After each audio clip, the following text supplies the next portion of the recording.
21대 마지막 국회 브리핑입니다. 더 빠르게, 더 강하게, 더 선명하게 행동하겠습니다. 조국혁신당 대변인 강미정입니다. 한동훈 특검법 발의를 앞두고 한동훈을 생각해본다.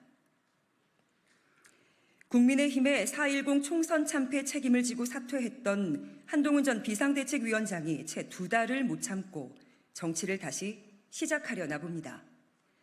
국민의힘 당대표 출마를 저울질하고 있다는 소식이 들립니다.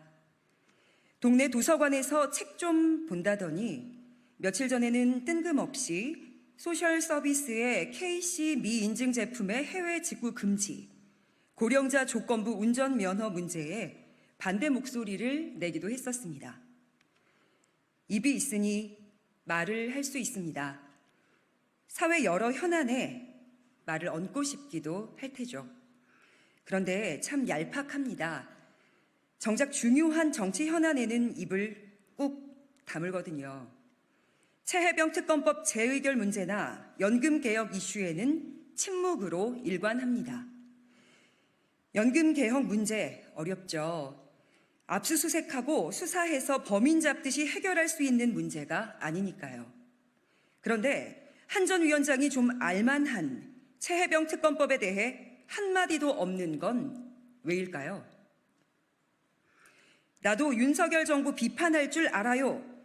이 정도는 보여주고 싶은데 윤석열 대통령과 각을 세우고 맞서기는 두렵기 때문일까요? 아니면 아직도 윤 대통령을 지지하고 있는 20%대의 지지층을 놓치는 것이 아쉽기 때문일까요? 조국혁신당은 내일 조국혁신당 1호 법안으로 한동훈 특검법을 발의합니다. 지난 총선에서 국민과 한 약속입니다. 검찰개혁을 위해 내딛는 첫 걸음이기도 합니다. 국민들께서 압도적으로 한동훈 특검 도입과 한 전 위원장과 관련된 여러 의혹에 대해 진실 규명을 바라고 있습니다. 이른바 고발사주 관여 의혹, 패소할 결심 의혹, 자녀의 허위 스펙 쌓기 의혹은 그 뚜렷한 범죄의 정황에도 불구하고 한 전 위원장은 한 번도 제대로 수사받지 않았습니다. 살아있는 권력 앞에 굴종한 수사기관은 수사의 중립성과 공정성에 대한 국민적 공분과 의혹을 증폭시켰습니다. 국민들께서는 한 전 위원장과 그 가족들도 평범한 사람들과 동등하게 그리고 공정하게 수사받기를 원합니다. 이게 상식적인 요구겠죠. 하늘의 그물은 성기지만 결코 큰 죄를 지은 사람은 놓치는 법이 없습니다. 한동훈 전 비대위원장은 결국 특검의 엄정한 수사를 받게 될 겁니다. 조국혁신당이 경고합니다. 한동훈 전 위원장은 수십 자리 휴대전화 비밀번호 같은 꼼수는 포기하십시오.